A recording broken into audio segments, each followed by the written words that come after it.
Greetings ISD 728, Dan Bittman, Superintendent, here with a monthly update about a variety of things. So thank you for the continued engagement and partnership.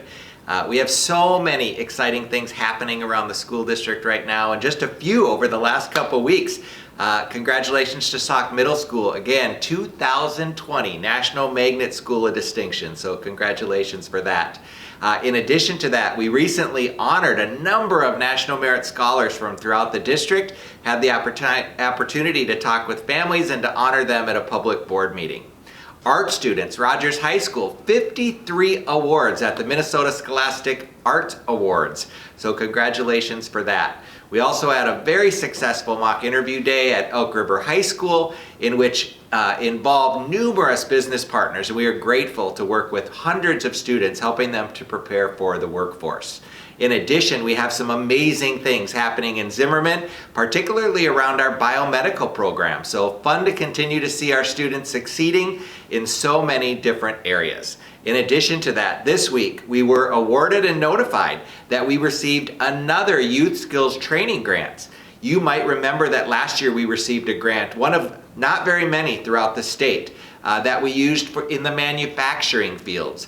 This particular grant will involve transportation, and so this will create opportunities to expand partnerships with local businesses and within the CTE internship program for students to explore these industries, gain valuable skills, and also certifications before they leave. In terms of budget process and referendum, the budget season is upon us, and we will continue to keep that process transparent and public. We also recommend and encourage individuals who have questions to come forward, or if you have feedback that you would like us to consider, we too want that. As part of the referendum, the district promised residents that it would not be seeking another referendum for another 7 to 10 years, and it fulfills that promise. We take that seriously. The district also promised to use a measured approach to avoid significant budget cuts annually. As a result, in year one, for the 2020-2021 school year, we will not be making budget cuts, and we will not be seeking voter approval for additional referendums. Instead, we will fulfill all of our promises that we made in the campaign, which include things such as adding staff to maintain and address class sizes. In fact, an additional 22 teachers will be hired for the 2020-21 school year. We will also make sure that we cover inflationary increases related to such things as transportation, utilities, health insurance, etc. We will restore the funding for curriculum and classroom resources that directly support our students. We will work to enhance opportunities in career and technical programs for our students, and which will also increase our business partnerships. We will continue to address building maintenance needs across the district, especially things with HVAC systems, roofs, parking lots, etc. So you can expect to see progress in these areas. We will also repay the one-time general fund payment that was borrowed to minimize the budget cuts during the 2019-2020 school year, which totals $1.3 million. And we will also continue to make progress on the 7 large projects, building projects, identified in the referendum.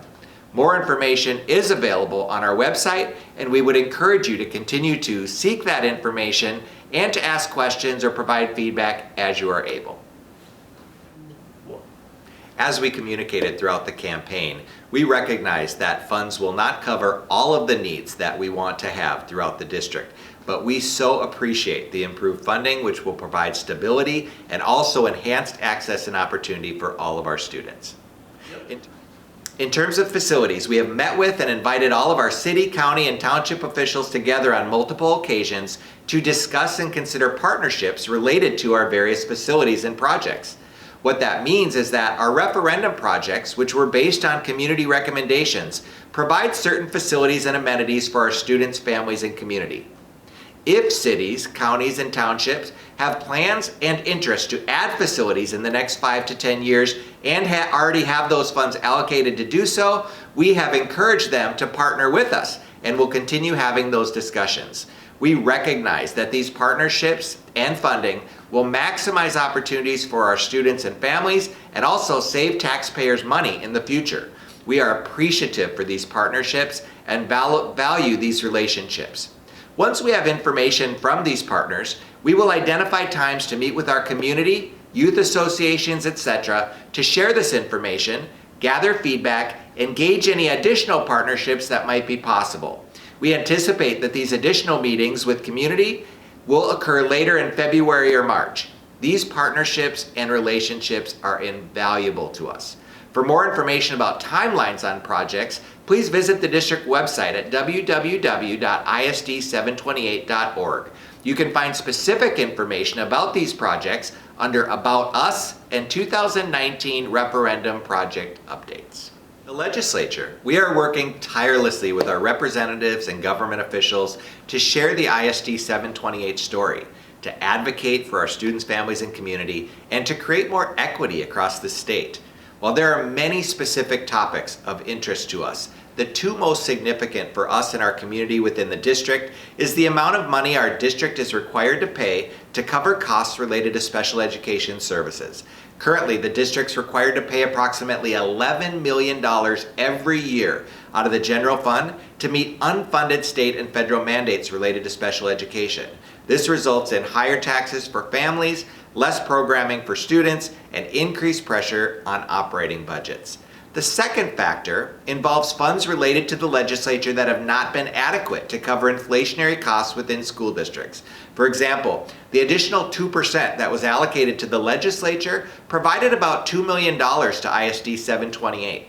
Unfortunately, costs related to such things as transportation increases, health insurance, utilities, modest staffing increases, etc., cost the district approximately $4 million each year, requiring additional budget cuts. We recognize and appreciate our partnership with local representatives and legislators, and are so proud to partner with them as we continue to think about and plan for creative ways to meet these needs.